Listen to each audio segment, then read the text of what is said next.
I've watched many homeowners spend a lot of money on design choices that cost them big at closing. When you live in your home, design is personal. When you sell it, design is strategic.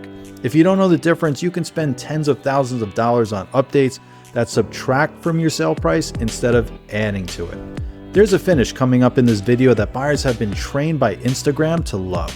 There's a design choice almost everyone made between 2016 and 2022 that's now repelling buyers like kryptonite. I'm Justin Braithwaite, a real estate broker with over a decade of experience. Here's 5 trends, each one fixable. Let's get into it. Chapter 1, all gray everything. For about 6 years, gray was the official color of every flip and every newly renovated house on the market. People were painting their homes like they were preparing them for a black and white film. Cool gray walls, floors, cabinets, and everything else. The kind of palette where you walk in expecting a wellness retreat and find a kitchen. It worked for a while. Here's the problem. Every trend eventually becomes a dated trend when everyone else has it. This doesn't mean that you can't use any gray. The issue is when gray dominates. Cool blue undertone gray in particular makes the home feel like it's waiting for furniture, and buyers know the furniture is not included. Use warm whites, soft grays, and beige undertones.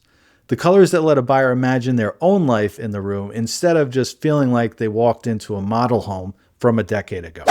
Chapter 2, overly personalized design. I once walked into a primary bedroom with a hand-painted jungle mural across all 4 walls and even onto the ceiling. The seller loved it, but the buyer's first question was, how many coats would it take to paint over it? When you live in a home, personality is the point. When you sell, personality is the obstacle the buyer has to mentally clear before they can picture themselves moving in. Things like themed children's rooms, murals, loud wallpaper, or saturated cabinets. Each one tells the buyer they've got work to do before this house feels like theirs. The fix is simple. Keep your personality in things that leave with you. Art, rugs, furniture, pillows, accessories. The walls, floors, and fixtures should make it easy for the typical buyer to picture their own life inside the house. Chapter 3, statement wallpaper and permanent finishes. A buyer who doesn't like a paint color usually considers it something they can easily change. A buyer who hates your wallpaper, tile, or backsplash files it under a more expensive change. Take wallpaper as an example. If you strip it wrong, you could take off a layer of drywall and now you have to patch, prime, and paint. Same with every dramatic tile job. The buyer's thinking, what's the cost of demolition? Chapter 4, dark interiors. A moody dining room or a dark library can be beautiful. A dark living room appears smaller than it actually is. Buyers respond to light. They respond to openness. They respond to rooms they can read in without squinting. And it isn't only paint. Dark flooring, dark cabinets, heavy window treatments, low wattage bulbs all compound the same effect. Each one alone is usually not a problem, but if you stack 3 of them in the same room, now you've made the room shrink without moving a wall.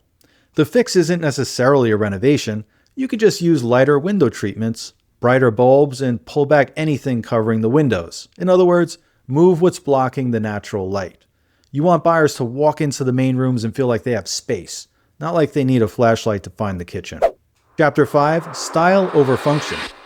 This is the one most sellers miss completely because it looks great in the listing photos. Open shelving is the perfect example. In a staged kitchen, open shelves look beautiful. You see 6 matching ceramic bowls, a wooden cutting board leaning against the wall, and a plant. It photographs beautifully and gets lots of likes on Instagram. But your buyer stands in the kitchen and thinks, where do the actual dishes go? What about the cereal boxes and our grandkids' plastic cups?